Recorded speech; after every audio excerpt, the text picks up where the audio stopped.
The Nintendo Switch is the best JRPG system of all time, in my opinion, and I'm going to discuss multiple reasons why. So, I think that the Nintendo Switch system itself really leads to the JRPG genre, especially for the grindy style of RPGs out there that don't have the best graphics or aren't really trying to push that. The portable nature fits perfectly with that genre of games. I can't tell you how many times I have lied down on the bed or relaxed on the recliner or been on my couch in the living room and have just picked up the Nintendo Switch, put the Joy-Cons on there, buy separate ones since sometimes the Joy-Cons don't really work too well, and just play games like Fire Emblem or play other RPGs out there like Octopath Traveler back when that first came out. It really is a system just in itself. The fact that it's a hybrid nature that lends to the JRPG genre, whether you want to play on the TV or on the go. And I know that's not necessarily something that's a direct thing with the games,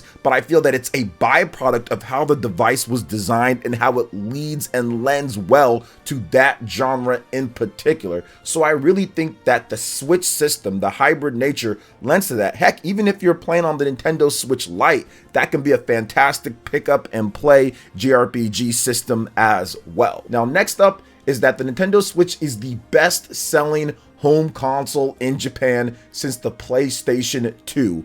I think that this gave Japanese developers, especially Japanese JRPG developers, a lot of confidence that they can greenlight certain games and have it even on other platforms, but they know if they put it on the Nintendo Switch that there is definitely money to be made. Now, in Japan, the JRPG and also the home console was declining in sales before the Nintendo Switch launched. Really, what you saw a lot of portable RPGs. So you saw a lot of stuff doing okay on the Nintendo 3DS. You saw Japanese developers going over to mobile gaming. You saw Japanese developers just not really sure what the future was for them when it comes to Japanese RPGs. And the Nintendo Switch comes out and completely changes the game here with its high sales rate. It outsold systems like the Nintendo Wii. It outsold systems like the PlayStation 3, the PlayStation 4. So a lot of the most current things that was on the market where JRPGs were selling, or at least Japanese developers were trying to put it out on there, just wasn't getting the amount of sales.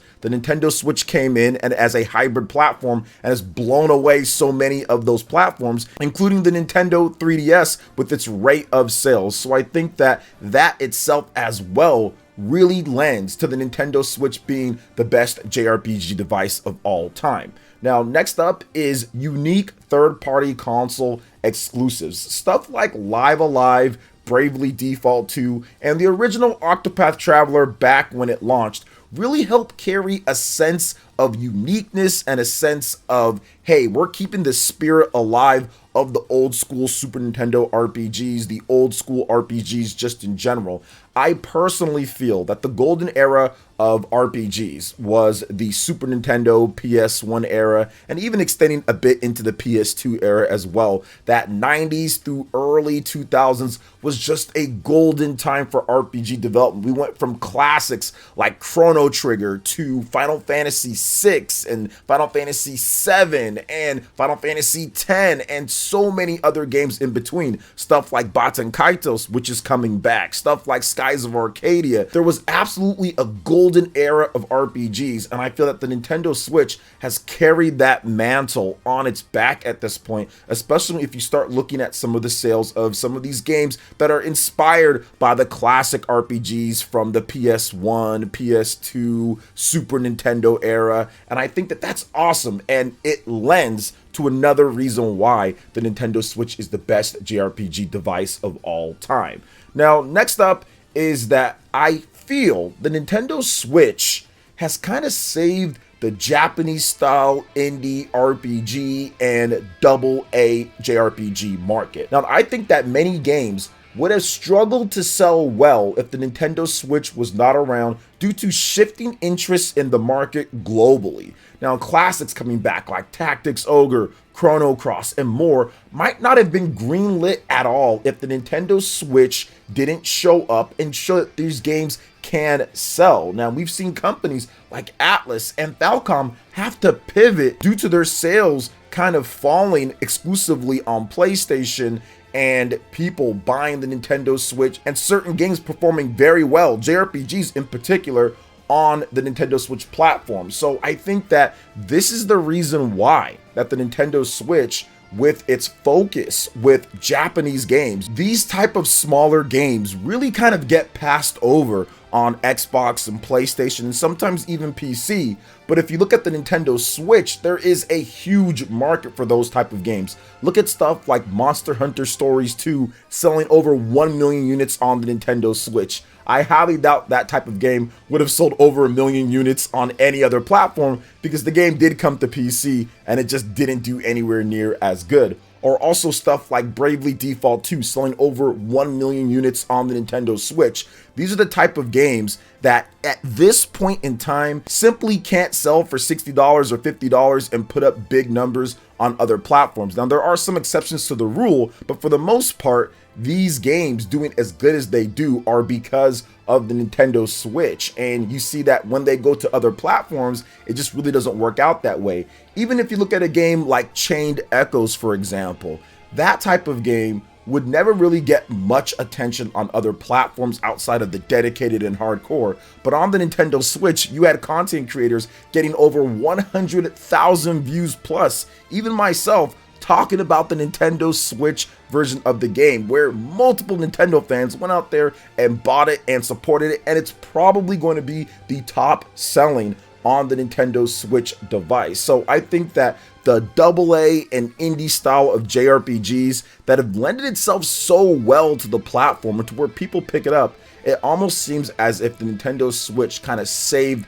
that style of game, because it does seem like that would have went extinct if we didn't have the Nintendo Switch out there, because these type of games just weren't doing well beforehand, especially with Nintendo's Wii U flopping and the Nintendo 3DS not able to carry every type of game that developers wanted to put out there in that type of market. Now, another thing that I'm going to talk about is twofold. So it's pretty much 6 reasons here, but it's Nintendo's dedication to high quality first party JRPGs and Nintendo Directs. These two things, in my opinion, have probably had the biggest revolution with the JRPG market, because let's first just start off with high quality first party JRPGs. So this is something that Microsoft and Sony just don't do. And PC, obviously, if you're looking at Valve or whatever, they don't really do that either. High quality first party JRPGs. And I'm not talking about them trying to market for the Western audience like a Final Fantasy 16 or a Final Fantasy 15, although those are fantastic.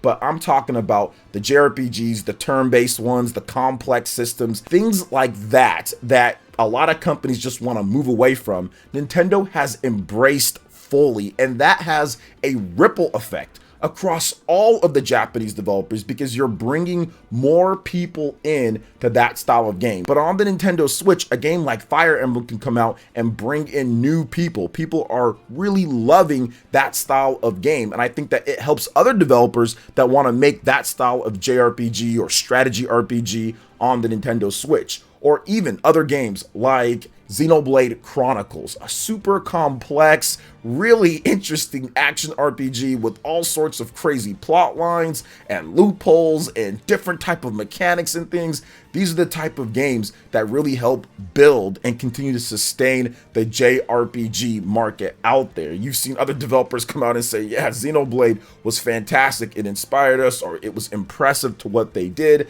I think that it helps out overall, and Nintendo's dedication to that has just made the library incredible. If you look at from 2017 to 2023, we've had multiple Fire Emblem games that have all been rated highly and good. We've had Xenoblade Chronicles Definitive Edition, Xenoblade Chronicles 2, Xenoblade Chronicles 2 Throne of the Golden Country, and Xenoblade Chronicles 3. So the fact that they're still supporting those high quality JRPGs when other platform holders are not is absolutely a huge boon, and one of the big reasons why, to me, the Nintendo Switch is the best JRPG system ever. Now, next up is the Nintendo Directs, because if you look at the different presentations that are out there, I think that Nintendo Directs, State of Plays, PlayStation Showcases, the Xbox Directs that they do, all of those are huge scale marketing events, sales, marketing events for the games. And the fact that Nintendo is willing to put these quirky JRPGs, these AA JRPGs, all of these things on that type of presence where you're going to get huge numbers, huge viewers and eyes on the product. To me, that has helped raise and lift the profile of the AA RPG, of the indie RPG out there. I think games like Sea of Stars are getting huge amounts of buzz because it's being showed off at Nintendo Directs, because they have those eyes of the old school golden era RPGs. You're getting these players that like to buy, that will sell millions of copies, right? When it comes to stuff like Fire Emblem and Xenoblade, right? Which is tough to do with the JRPG, the hardcore JRPG market in today's day. You're getting those eyes on there, and people that like those style of games will trickle and buy the other ones. So I feel that the Nintendo Directs have been an absolute key and one of the major reasons why, in tandem with Nintendo's first party RPGs, probably the two biggest reasons why it's the best JRPG system, because it's been able to harbor and foster and get the support for Atlas titles, and to get the support of all of this. The sales combined with everything that I've talked about here just kind of leads to a perfect fusion of the best JRPG device. It has the games with the Atlas title, stuff like Shin Megami Tensei 5, Persona. It has the first party. Now, it is missing certain Bandai Namco games and stuff like that. It's not perfect. There's definitely other things that it's missing, but I think it makes up for it with all the other things that I talked about, which lead to making a great JRPG system, but also Nintendo's dedication to showing JRPGs on all levels, from the smallest all the way to the biggest, at their biggest events, not just at smaller events or just indie worlds, but actually at the Nintendo Directs, right next to Xenoblade, or right next to Fire Emblem, right next to games like Pokemon, which that's been huge as well. Obviously, Pokemon's a massive franchise, so you combine all of that, to me, it makes the Nintendo Switch system the best JRPG device of all time. And with over 122 million units sold, I think that a lot of gamers out there might agree. But what do you guys think about it? Let me know your thoughts in the comment section. And if you want to see any of my other JRPG content when it comes to news and more, check out the link on the description, or you can click on the page right here. I actually just uploaded a Fire Emblem Engage review after 110 hours, so check out that if you haven't seen it already. Thank you guys so much for watching, and we'll catch you for the next video. Peace.